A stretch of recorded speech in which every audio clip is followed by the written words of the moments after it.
Good morning and welcome to the Heritage Foundation and our Lewis Lehrman Auditorium. We, of course, welcome those who join us on our heritage.org website on all of these occasions. I would ask everyone in-house if you will double-check that cell phones have been turned off, especially with the rain in the area and all of the magical warnings about flash floods going off. It might be a little more distracting than usual. We will, of course, post this program on the Heritage homepage following the presentation for everyone's future reference, and our internet viewers are always welcome to send comments or questions simply emailing speaker@heritage.org. Hosting our program today is Rob Gordon, who serves as Senior Advisor for Strategic Outreach in our External Relations Department. He establishes and builds working relationships with new audiences and potential allies, championing ideas and policy solutions. Before joining us here in 2008, he directed several conservation organizations. From 2003 to 2006, he served on committee staff for the House Committee on Resources. In 1989, he founded the National Wilderness Institute, a nonprofit conservation organization. And from 1997 to 2002, he served 2 terms as a member of the Commonwealth of Virginia's Board of Conservation and Recreation. Please join me in welcoming Rob Gordon. Rob? Thank you, John. And welcome again to the Heritage Foundation. We have a great panel today. And judging from many of the faces I see in the audience, we have a great audience too. So I think we'll get some excellent questions. Let me start by acknowledging Rachel Kopek, the Coalitions Coordinator at the State Policy Network, who's worked with us to promote this event and is working with one of the speakers who's engaged with educating state officials on aspects of federal land ownership. In a few minutes, I will introduce our speakers, and after they've made remarks, we'll take questions. But first, I'd like to offer a little bit of context for our panel, States of Dependence, Reducing Washington's Control of the Western U.S. I think some comparisons regarding land areas are needed because the areas we're discussing are so vast that they're difficult to comprehend. When rural lands not under federal control and the lands under federal control that are rural, BLM, Forest Service, Fish and Wildlife Service, Park Service, are considered together, they are greater than the nation of India. That shouldn't be really too surprising as based on ranking the U.S., we're the third after Russia and Canada. And according to the Natural Resources Conservation Service, as of 2003, only 5.6% of the United States was urban. So we have a huge area that is rural. Now, I raise this because most Americans live in urban and suburban areas.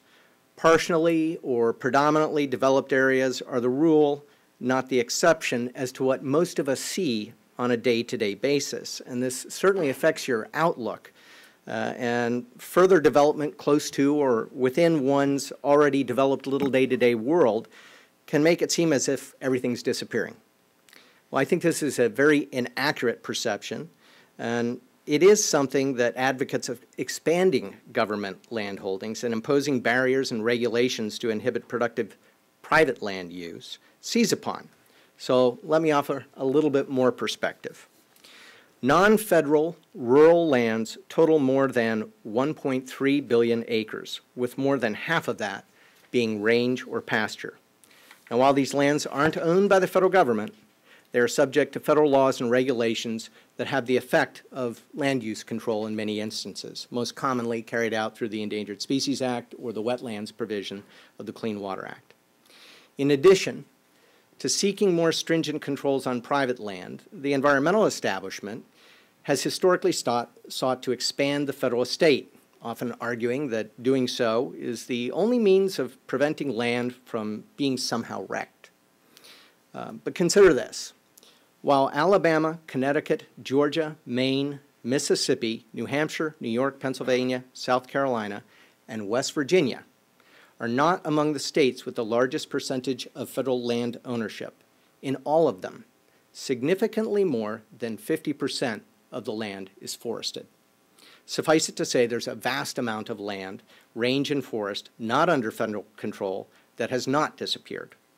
as some in the environmental community would like you to believe. Further, I would argue that providing food, fiber, minerals, and energy, improving the well-being of real people, is hardly something that should be calculated as a loss. But on to the federal estate, which is vast. The U.S. Army Corps of Engineers, for example, manages 12 million acres of public lands and waters nationwide. This would be equivalent to an area bigger than Taiwan or Israel. Now, while that may seem large to some of you, for those who understand a bit more about the federal estate, the Corps of Engineers is a relatively small player. There are 4 large landholding agencies. The National Park Service controls 84 million acres of land, and that's roughly equivalent to the nation of Finland, and requires some 28,000 employees. And that sounds pretty big. But what may surprise you is the National Park Service is actually the smallest of the 4 major landholding federal agencies. The U.S. Fish and Wildlife Service is substantially larger, with 551 national wildlife refuges and additional other units, constituting an area of 150 million acres, which is larger than the nation of the Ukraine. And U.S. Fish and Wildlife Service employs some 9,000 people at facilities across the U.S. The Forest Service, again, is larger. It has 155 national forests, 20 national grasslands, and 7 national monuments, totaling 193 million acres. That's larger than the area of Chile. And the United States Forest Service employs some 35,000 people. And then finally comes the Bureau of Land Management. The Bureau of Land Management has 254 million acres, and according to the CIA's World Factbook, that puts it in position 31 compared to the 252 other nations on Earth. It would come in just after Egypt, and it has some 10,000 employees to administer this land. Altogether, we're talking over 260 million acres, which, one last comparison, is larger than France, Spain, Germany, Poland, Italy, England, Austria, Switzerland, Netherlands, and the Belgium combined. And to do so, if Wikipedia is correct, the 4 major landholding agencies have employees that are greater than the military forces of Australia. The federal estate is too large, and it's time we began exploring how at least a substantial portion of these lands can be returned to the states. Our first speaker today chairs the subcommittee charged with overseeing all those lands and federal employees, which, based on the numbers, would seem a formidable task. Rob Bishop is currently serving his 6th term as a member of the United States House of Representatives, representing Utah's 1st Congressional District. He serves on the House Rules Committee, Armed Services Committee, Natural Resources Committee, and is chairman of the House Natural Resources, Public Lands, and Environmental Regulation Subcommittee. Representative Bishop served 16 years in the Utah State Legislature, including as Majority Leader and the unanimously elected Speaker of the House. He served 2 terms as State Chairman of the Republican Party. Representative Bishop was co-founder of the Western States Coalition and past chair of the Congressional Western Caucus. He was also co-founder of the 10th Amendment Task Force in the United States House of Representatives. Prior to engaging in politics, Representative Bishop spent 28 years as a high school teacher in Utah, focusing on American history and government. He's married to Geraldine Hanson Bishop, and they have 5 children and 6 grandchildren, and reside in Brigham City. Following Rob will be Carl Graham. Carl is director of the Sutherland Institute's Center for Self-Government in the West. He came to Sutherland following nearly 6 years as CEO of the Montana Policy Institute, Montana's premier free market think tank and policy research center. Carl completed Aviation Officer Candidate School in Pensacola, Florida, and flew the A-6E Intruder. Following a tour in Japan as Strike Operations Officer for the Commander, Carrier Group 5, Carl transitioned to the F-14 Tomcat. He served as Squadron Operations Officer, flying and directing missions over Bosnia and the Persian Gulf, and acting as the Carrier Air Wing Liaison Officer to the Joint Task Force Southwest Asia. Carl then served as Special Assistant and Legislative Liaison for the Commander of the U.S. Strategic Command in Omaha, Nebraska, advancing his interest in public policy. His final naval tour was with Commander Pacific Fleet at Pearl Harbor. Carl graduated from Montana State University in 1984, earning his master's in National Security Affairs from the Naval Postgraduate School in Monterey, California, and is a Naval War College graduate. Carl was born and raised in Glasgow in the northeast corner of Montana. After a 20-year naval career, he and his wife Cindy decided to settle near Bozeman, Montana, where he was an adjunct professor of aviation science and a flight instructor, and served on the U.S. Commission on Civil Rights Montana State Advisory Committee. He currently resides in Salt Lake City. Please welcome Congressman Bishop.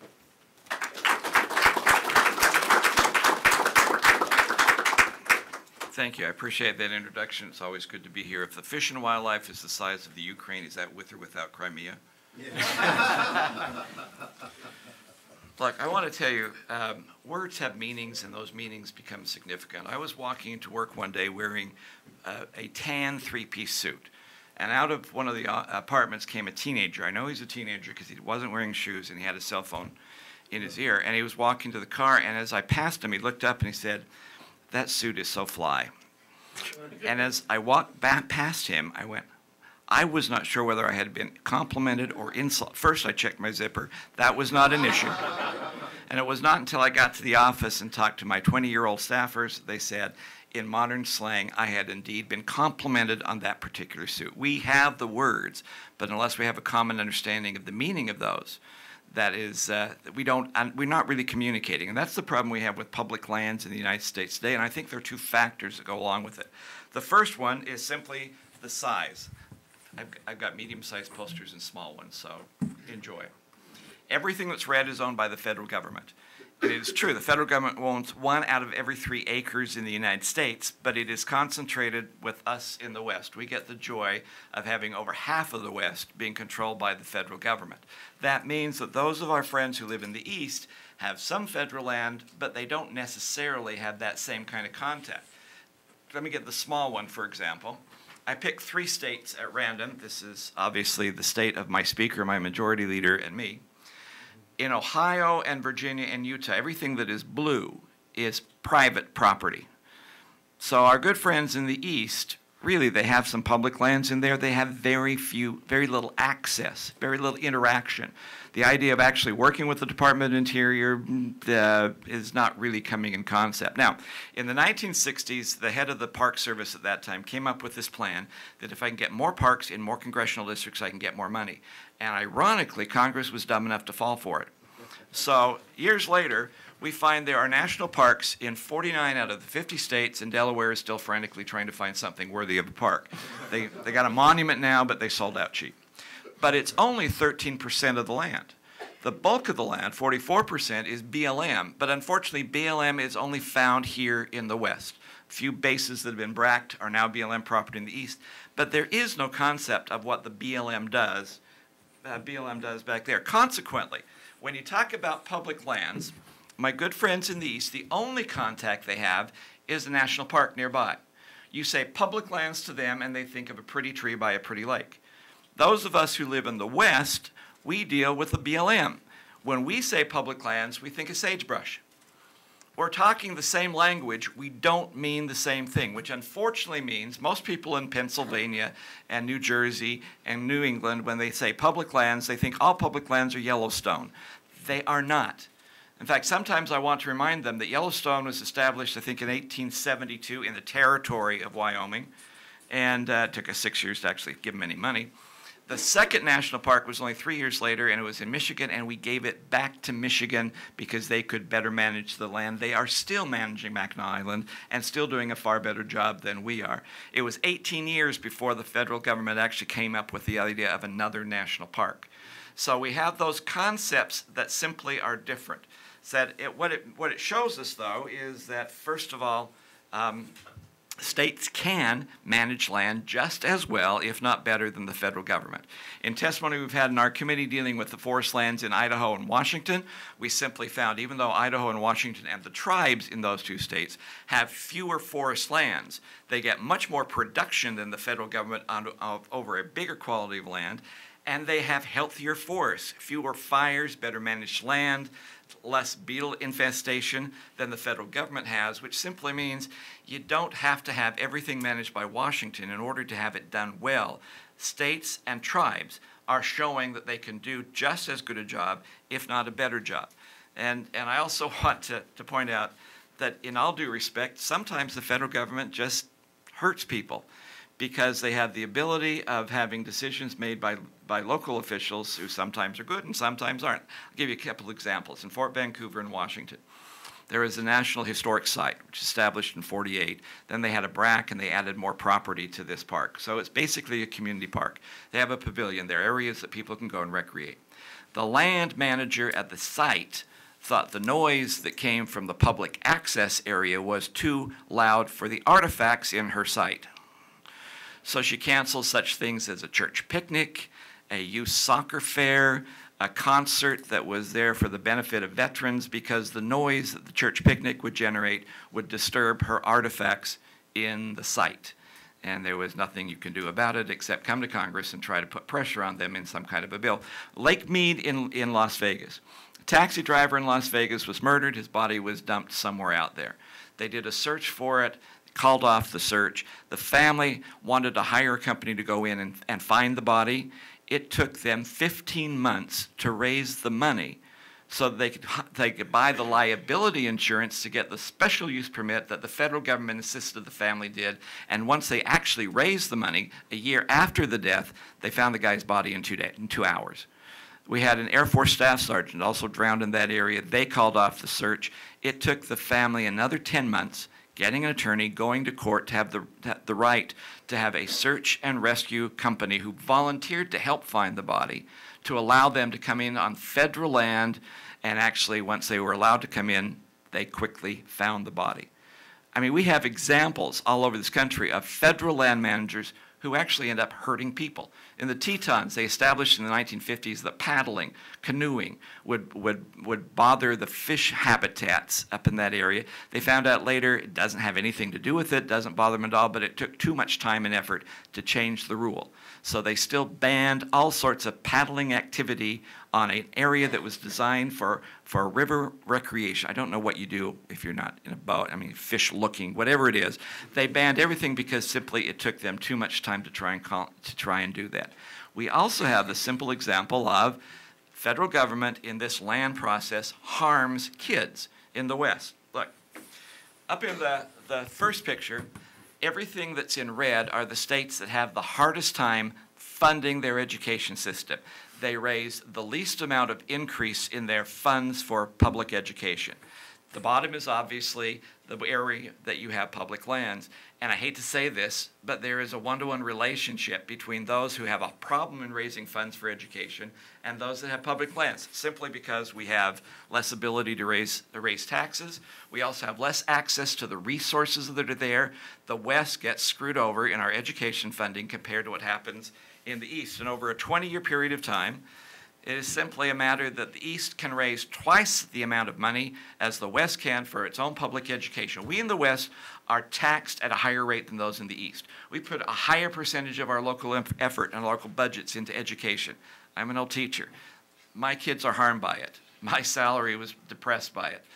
My retirement is still coming through the state education system. You're putting my retirement in jeopardy. That ticks me off. But it's only because we have a different way of looking at the land. And as I said at the very earlier statement of that, one of the problems we have is that people just don't understand what we're talking about when we deal with public lands. That all of the West and public lands are not Yellowstone. One last statistic we found out, and this hits people who actually live in the East.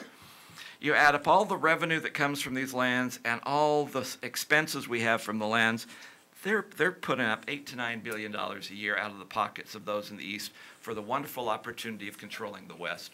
So one of the things we'd like to say, there are three false narratives that I'd like to dispel, and that's my effort here in Congress. Number one is that only somebody in Washington has the view of what is good for the entire country. False narrative number one. False narrative number two, if there's ever a difference of opinion on what should be done on public lands between someone locally and someone in Washington, obviously Washington has to win. False narrative. And narrative number three is the West has to be protected from itself. I am tired of that. My education funding is tired of that. It's time to look at things in a new way of doing it, and that's what we're trying to do in Congress today.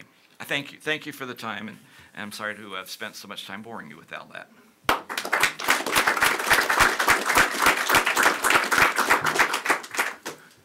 I'm not sure why I'm here anymore. You guys pretty much got it, I think. Rob, by the way, I have a much shorter bio if you're interested for the next time we do something like that. You don't often get to introduce an F-14 pilot. All right. So I'm gonna try to put this into a context maybe of why you folks should care. Representative Bishop did a great job of laying out some of the false premises that are out there, the misunderstandings and the language that we use.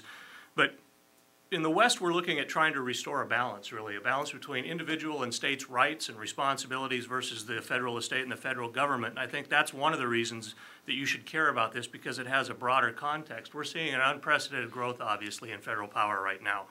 The growth of the regulatory state, Obamacare, Dodd-Frank, the Endangered Species Act with sage grouse and prairie chickens, oh my, and everything else. And most of this is being done under an umbrella of cooperative federalism. Where war on coal is a perfect example with new EPA regulations, where the federal government basically buys the rope and then the states use it to hang themselves. And that's one of the things that comes back to federal lands and federal funding that I'm going to touch on both of those. And Western states are particularly vulnerable to this because of a lot of the reasons that Representative Bishop talked about. And so we have both the opportunity and really a responsibility to ask a very simple question. Why not govern ourselves? Why be states of dependence, and why not be able to govern ourselves? Just imagine if we could restore that balance to make government more accountable by bringing it closer to home. To have a servant instead of a master, a government that works for us instead of against us, and really to be able to decide our futures. This is what this is about, is being able to figure out the best way to educate our kids, to steward our lands, to provide for public safety and services using local solutions, local resources, local needs, the solutions reflective of those things, and not imposed on higher one-size-fits-all solutions from experts who really maybe aren't experts at the local level. We can see who's most at risk at this, and you've already had some stuff laid out. By the way, if you missed any of those numbers or comparisons, I got more, so don't worry. You'll have another shot at that. But you can see who's mostly hurt at this by looking at who's manning the barricades out there for the often overreaching and often counterproductive federal policies that we're seeing. The West is kind of the canary in the coal mine because we're the most impacted right away because, again, of the lands issue and the funding dependence issue. So you see ranchers in Nevada getting on their horses and riding to the district BLM offices to protest loss of access or new grazing restrictions on lands they've been on for generations. ATV riders in Utah are risking arrest protesting trail closures on trails, again, that they've been on with their families for generations and responsibly used.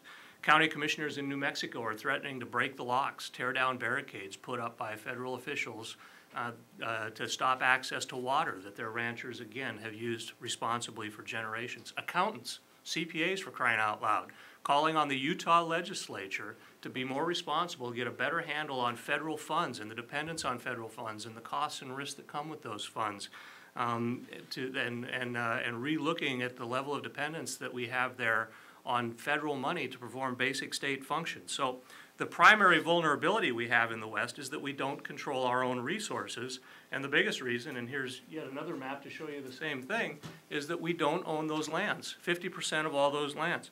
600 million acres of land in the West, west of the Colorado-Nebraska line, is owned by the federal government. That's enough land to cover the entire eastern seaboard, plus Kansas, plus Texas, plus France.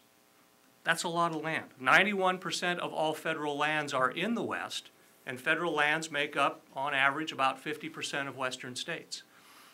That's just unfair. That's 50% of land that we're locked out of, 50% of our tax base, 50% of our productive economy, 50% of our economic potential. If the federal government owned half the casinos in Las Vegas and started closing doors or shutting down blackjack tables, God forbid, can you imagine the impact that would have on the Las Vegas economy? If they owned half the Florida beaches and started cutting off access to half of those beaches, can you imagine the impact that would have? Florida has beaches. You could take the list on and on. If they shut down 50% of the trading houses on Wall Street, what impact would that, well, that might not be so bad, but we have in the West the same rights as everybody else, but we're not allowed to exercise those rights because, frankly, we came later. We settled those lands later after somebody or a group of people or a system decided to shut those things off from other uses, from productive uses.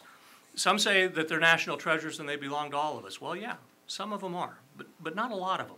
If you look at the national parks and the wilderness areas, and nobody that I know of is talking about taking over or closing down national parks, wilderness areas, national monuments for the most part, and things like that. These are special lands. They're the exception. They would remain the exception. But they make up a small fraction of the federal estate out in the West. Generally, less than 15% of the federal lands in any given western state are those types of special lands. Most of them are multiple use, designated multiple use lands, as was said before. Forest Service, BLM, some Fish and Wildlife Service, things like that. And it's about 20 to 30 million acres per state out in the West that falls under that multiple use designation, the sagebrush in many cases that you saw the picture of. That's 20 to 30 million acres. That's an area the size of Virginia within each western state, plus or minus a New Jersey or two, depending on the state, that is basically, that we're increasingly losing access to. If we're going to govern ourselves, we need more control over those multiple use lands. And again, we're talking mostly BLM and Forest Service lands that were designated for multiple use, for both recreation and economic uses. 5 states are somewhere in the process. Utah has passed a law, Transfer of Public Lands Act, where they're demanding return of most of the, again, not national parks, not wilderness areas, but those multiple use lands to state control. 4 other states, Montana, Wyoming, Idaho, and Nevada, are studying it, and I expect in 2015, especially if I have anything to do with it and I can help with it, we're going to see legislation similar to Utah's in those states. We're also working in New Mexico to try to get a study bill done there as a first step. At the congressional level, Representative Bishop and others are doing some great work, and I'm not here to critique the various approaches. Each state is probably going to have its unique road in some ways. Each parcel of land is going to have its own unique road in some ways.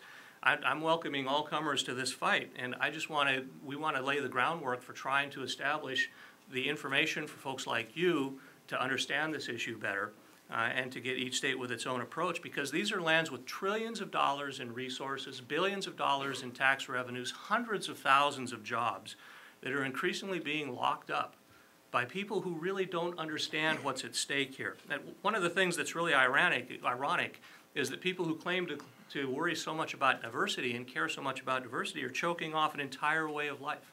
They're imposing their values on the rural production economy in ways that they don't understand.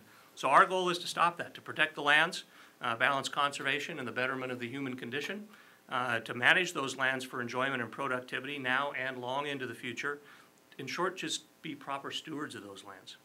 Another means of Washington's imposition of control is funding. As the representative showed with that great slide, the federal government is taking up an increasing portion of the budgets of states. On average around the country right now, it's about a third of state budgets are provided by federal funds, and this is dangerous. It's also one reason that western states become more dependent on those federal funds is, again, we don't have access to our revenue base in many cases. But these are funds, federal funds, that are being used to tell us how to educate our kids, how to provide for public safety, how to run our businesses, our charities, our government, how to take care of our environment and resources. Those funds come with strings that tell us how to do all those things, and we really have little control over those funds, over what we do with those funds. And that's not just a Western problem, that's across the nation. And those are discretionary funds for the most part. So they're under increasing stress. They're getting squeezed between entitlement spending, and as interest rates return to historical norms, we're going to see them further squeezed between entitlement spending and service of the national debt. So we need to work to create a plan for when those funds come under, when the next federal funding crisis occurs or when those funds come under more pressure.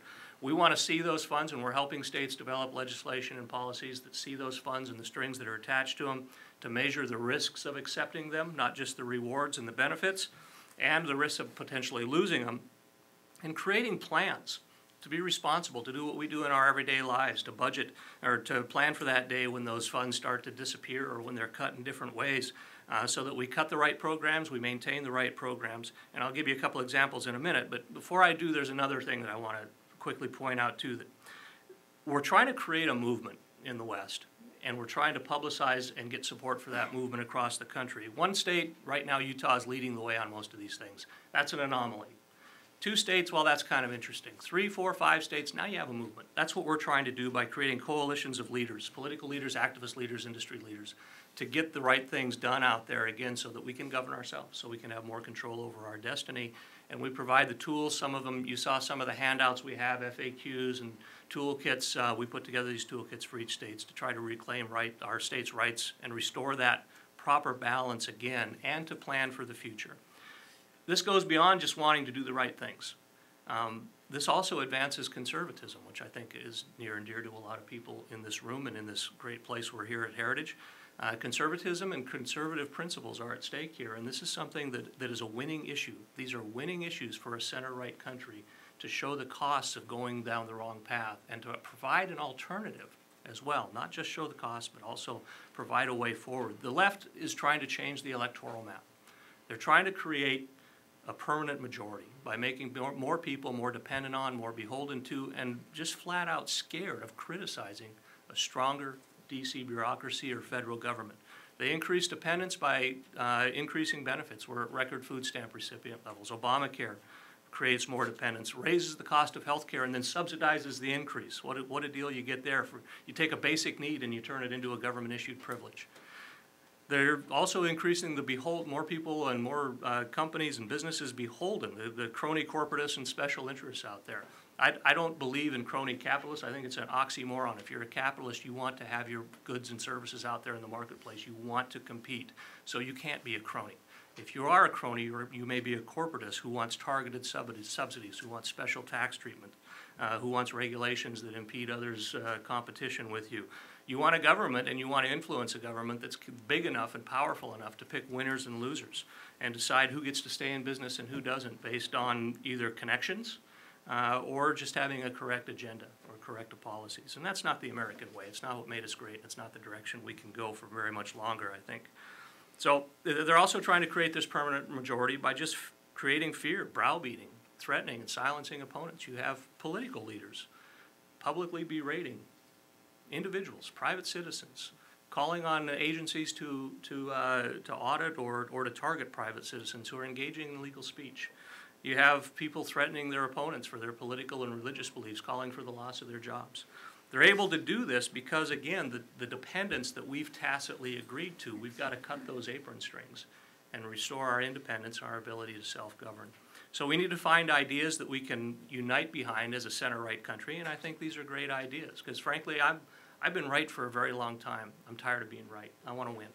And so we've got to have these ideas that we can win, that we can bring people behind by pushing back against federal control and dependence. These are winning issues in the West, and I think they're winning issues across the country. My friend Tom in Malta, Montana, which you've never heard of, but a small town in northeast Montana, he shouldn't be forced off land that his grandfather homesteaded because George Soros saw Dancing with Wolves and wants to put bison out there, wild bison. Jose, a rancher I met at the Heritage Resource Bank, in fact, a few months ago, he shouldn't lose access to land in New Mexico that his family has responsibly grazed and improved since the 1600s because a San Francisco billionaire held a fundraiser for the prairie chicken and has more money than him to get him off of it. A caregiver in Boise shouldn't lose her job over a 10% across-the-board federal budget cut or a sequester or a shutdown or whatever while we're continuing to run eat your vegetable PSAs because it comes from a different pot of money. States should be able to prioritize those things. This is a philosophical war for the West and the freedoms we cherish and the proper balance between individual fulfillment, the betterment of the human condition, and government power. And these Western issues provide an opportunity for all of us to move forward on those, I think, if we can do it together. And we can show working class families, the old Reagan Democrats, we can show them that there's somebody out there fighting for them and that there's alternatives out there and there's a path forward to them that enhances their traditional values of hard work, of family, of community, They have champions. We can be their champions, and we can move these issues forward. We need the resources under those lands. That's an easy argument to make. But a lot of those folks who want to make those resources available in the rural production economy having a very difficult time because they're effectively being disenfranchised. Their voice is smaller than the urban voice right now. There are more urban voters than there are rural voters, and so they're effectively being disenfranchised. Now, what do I mean by urban voters? It's not a code word or anything. It's a demographic term. It's population density. That's part of it. But it's also a connectedness or a disconnectedness with that rural production economy.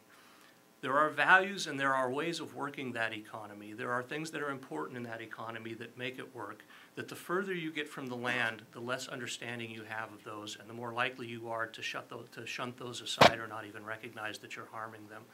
And so when you have if you go out west, if you go to Billings, Montana, if you go to Albuquerque, New Mexico, Boise, Idaho, most of the people there will be at most 1 or 2 generations removed from somebody who actually worked the land or logged the land or developed resources from the land. They understand those values. They understand what's needed for that rural production economy.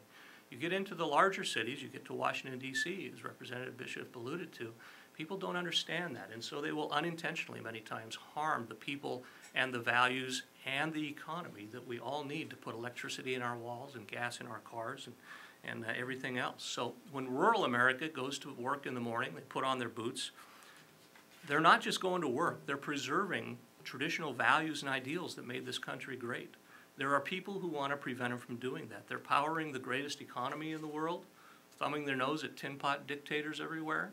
Again, there are people who want to prevent them from doing that, and some people who don't even want to but are. They're building a stronger, more environmentally responsible and sustainable future through this rural production economy that values hard work, that values family, that values community. And in the meantime, or by doing that, they're feeding and powering the world. There's people who don't understand the value of that, and they're trying to stop them. Self-determination, self-government, that's what really is at stake in this war for the West that we're seeing picking up steam right now. It's not about dollars and cents. It is for some people. But where it really matters, this isn't a dollar and cents issue, at least not for those who have the most to lose. It's about basic fairness. It's about preserving the viability and the values of this rural production economy. I'm starting in the West because it's in my backyard. It's what I know best. It's where I want to live, quite frankly. And that's where the risks and the opportunities are greatest as well. With great risk comes great opportunity. I hope you'll help us with that. I hope you'll create your own revolt in your own backyard. And if you want to do that, I would be honored to help you. Thank you.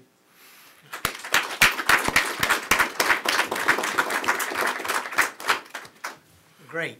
We have plenty of time for questions, and I think plenty of material to work with. If you have a question, if you could just raise your hand and then state your name and your affiliation. Bonner Cohen, National Center for Public Policy Research. In the late 1990s, the Clinton administration's Department of Interior carried out an inventory of BLM land, and they found some 3.3 million acres, if memory serves me correctly, that they really wanted to get rid of, that it cost more money for the BLM to manage that land than was really worth their time. Nothing ever became of their recommendation to do that, also including the 8 years of the George W. Bush administration, which did absolutely nothing on this issue. Now, Congressman Bishop, I believe you have introduced legislation to, and correct me if I'm wrong on this, sell off those 3.3 million acres, and I believe that I saw an article not long ago saying that the Obama administration, to the surprise of no one, opposes that because, as Carl pointed out, he says their thing is to expand government dependency, not reduce it. So my question to you, Congressman, is in light of the different alternatives that Carl outlined to all of us, which avenue or avenues would you support to ultimately convey as much of the federal estate as possible, that being mostly BLM land, from Washington to the states? Thank you. Actually, it's not my bill. I'm a co-sponsor of it, but it's Congressman Chaffetz's bill, which has passed the House. It is one of a few bills, a handful of bills sitting over in the Senate. and actually needs to go forward. And yeah, actually the administration did testify against that particular bill, and for whatever reason, it's just mind-boggling, I don't know. So that bill should go forward. That is the low-hanging fruit. The other concept, though, is that we should have as a standard or as our policy the idea of transferring as much land and responsibility for that land to the state as is possible. And it can be either done administratively, it can be done by going to the courts through litigation, it can be done by legislation. One of the things I like that the state of Utah is doing differently than has been done in the past is there's always been a problem with what's the remedy. You say you're being treated unfairly, the East doesn't care that the West is being treated unfairly. What is your remedy? The state of Utah is now coming up with policies and implementations in there so they can say, if we had the land, this is how we would manage it, this is how we would fund it, this is how we would maintain it. And so when you go to courts or go to Congress, you can simply say, this is our remedy, give us the land. So we can tell the East, save your money, give us the land, and everyone's going to be happy. Come out and visit it.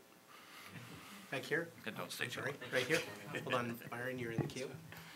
Terry Camp with Senator Hatch's office. Congressman Bishop, I know you've had some experiences with wilderness lands along the southern border, and I wondered if you could talk about the impact federal lands have on immigration reform and border security.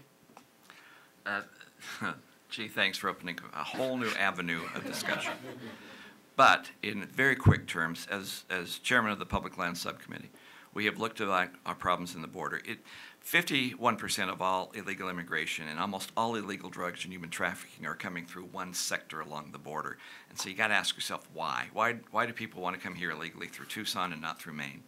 And the simple issue is our southern border is almost 80% owned by the federal government, from Texas to California.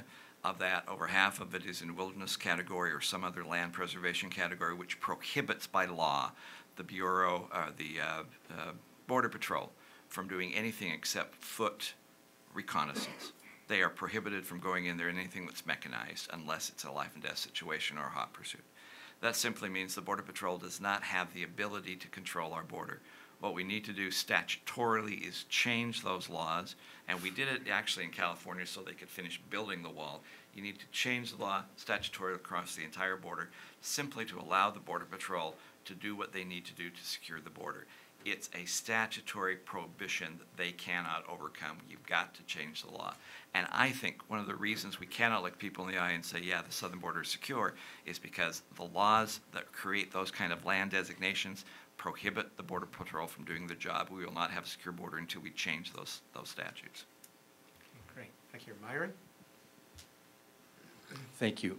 Myron E. Bell, Competitive Enterprise Institute. I have two questions for both of you.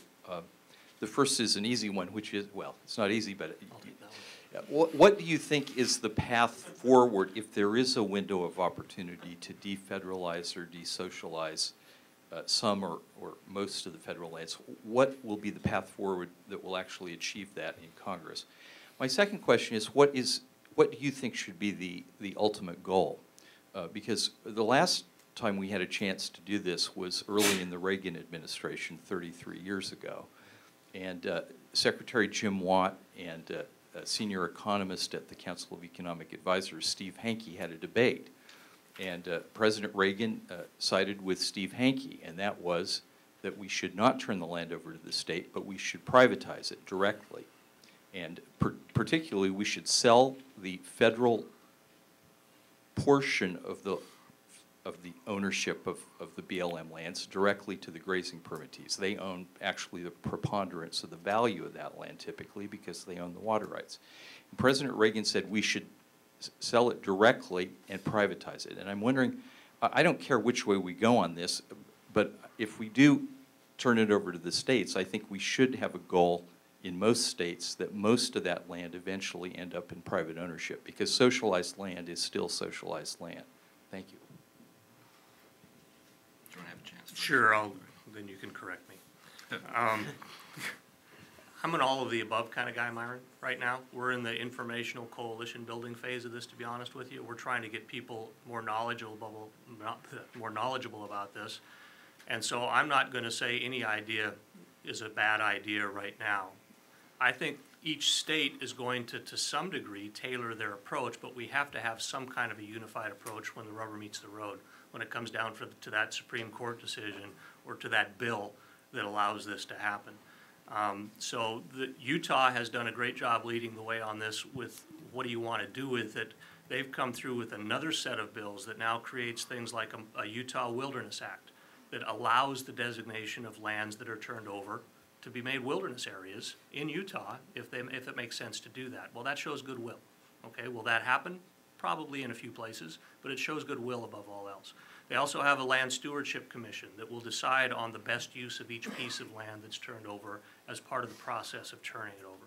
So this is a multi-year, it's going to take a while, but you have to show both the goodwill and the institutional stamina that you can pull this thing off before it'll get further in the political process in DC, or before it ends up, I think it ultimately ends up probably at the Supreme Court. No matter who wins, somebody's going to sue.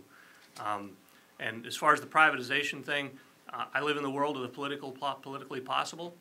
I don't think that's politically possible right now. Now, will some of that land ultimately be privatized? Yeah, sure it will. But some of it will also probably ultimately be fenced off as a result of this process. I think my point is the states are in a much better position to make those decisions than the federal government.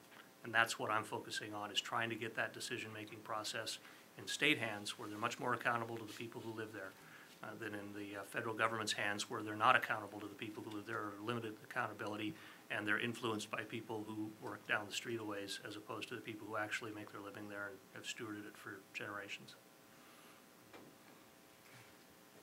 Actually, you said that very well.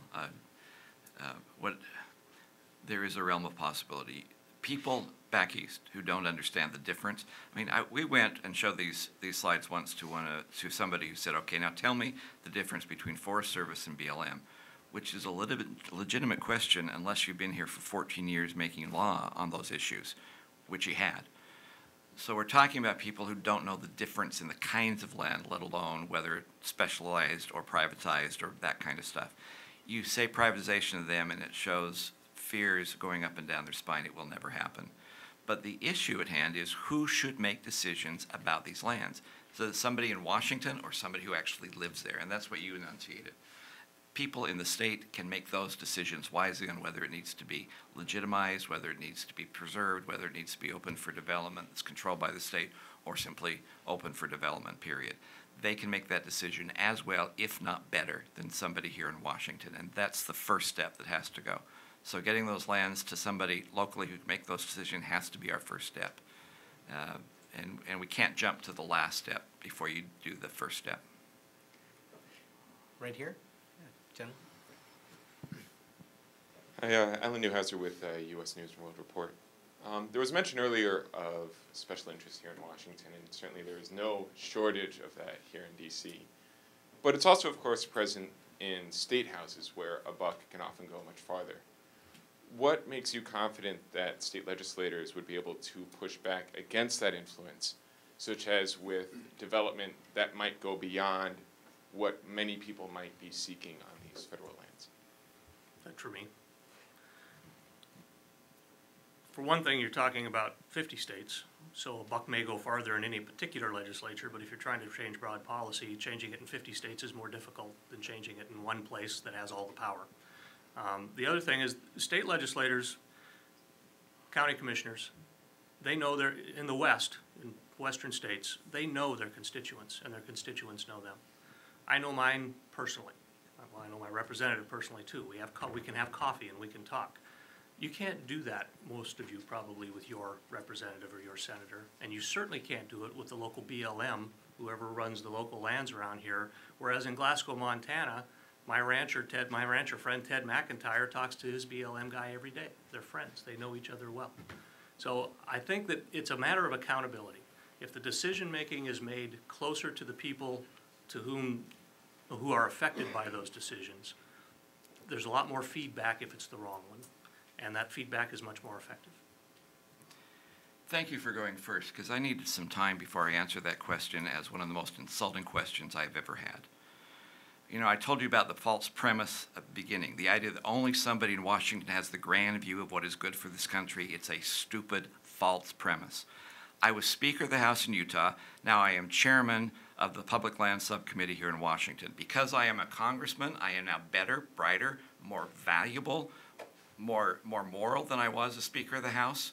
That is a false premise, and it's a silly premise to think that just because you're in Washington means you make better decisions than somebody in the state legislature. I refute it, I deny it, and I find it personally insulting.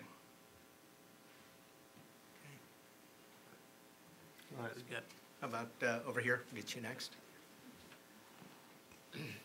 Hi, my name is Paulina Pineda from Cronkite News Service, a wire service in Arizona.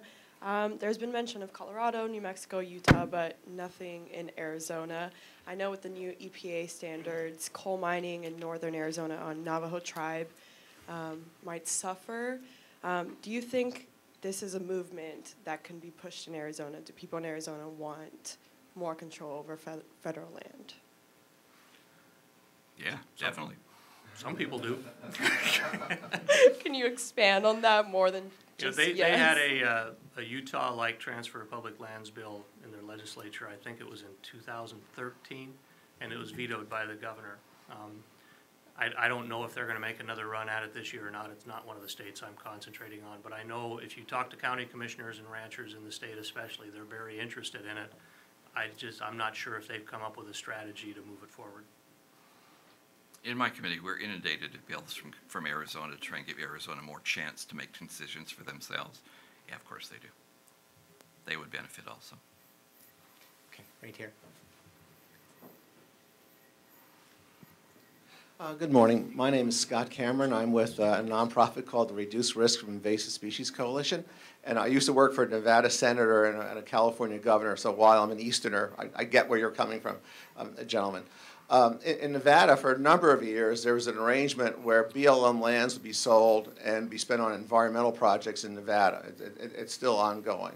I'm wondering if a political deal could be struck where a BLM land sold in the West could be used to augment the budgets of the National Park Service, Fish and Wildlife Service, and so on.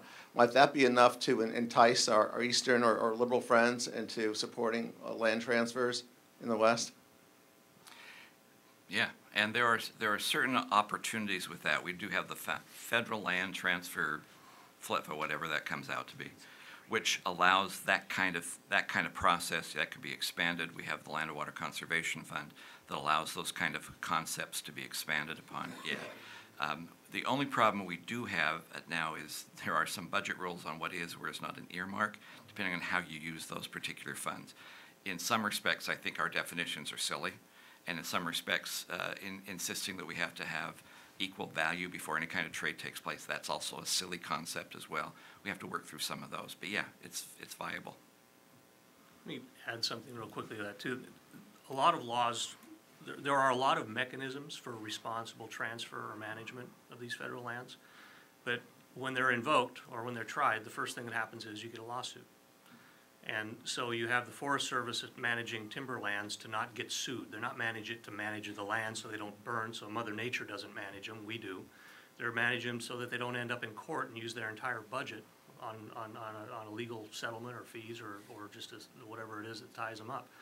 And so one of the things we need to look at, aside from this, is that system that allows people to tie up, to misuse the remedies that we already have available. And that's kind of a separate topic, but it's worth bringing up with this, I think. Okay. Did we have a question over here?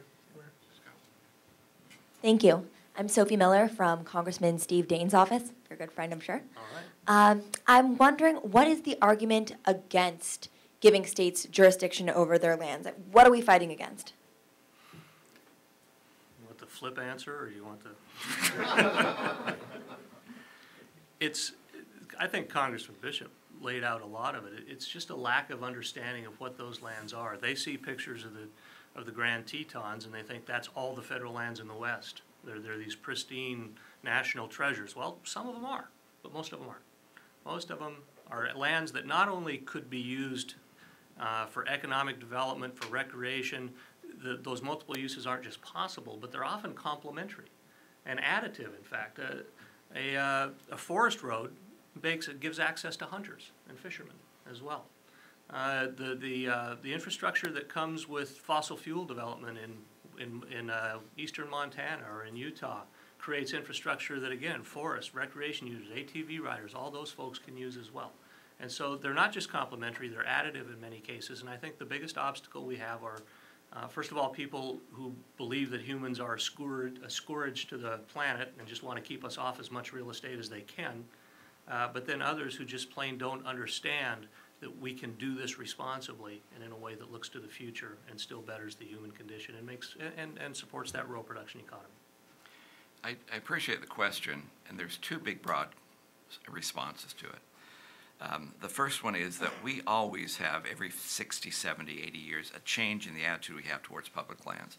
So originally, colonial time, it was to encourage people to come over here. And then it was to sell lands in the territories to make money. So in the 1820s, 25% of the federal budget was from the sale of lands. They wouldn't kick off squatters, so they called them homesteaders. And post-Civil War, we changed our attitude to encourage homesteading. The last of those bills was actually passed in 1916. Progressive era came, and then all of a sudden we had this great idea that we'll just keep everything and administer it so people won't have to mess their hands in those nasty things, and we'll do it scientifically, and we won't let people's desires actually play a role in it. We are about time for that change, and the idea of multiple use and also the ability of opening it up for suing and settling, those things were changes. We're about time to change that paradigm of how we look on lands, and that's why I feel comfortable that as we go forward, we can make some of these changes just instinctively how we deal with land. But the other part of it is also this concept in our Constitution of dual sovereignty. We are one of those few people that said there are some things the federal government should do and have power to do, some things states should do and have power to do.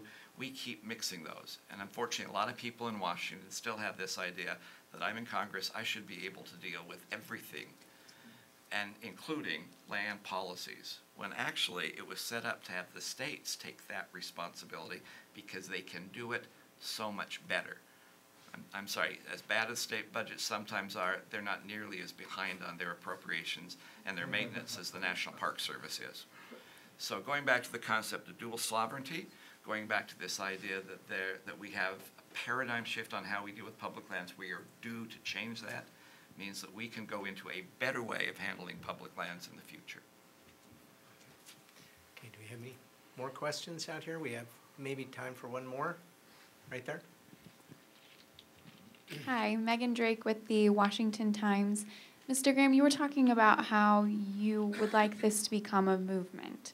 Can you talk about possibly if that will become a big issue in 2016 and if you're hoping momentum will gain, especially in the face of more glitzy issues like healthcare or education policy?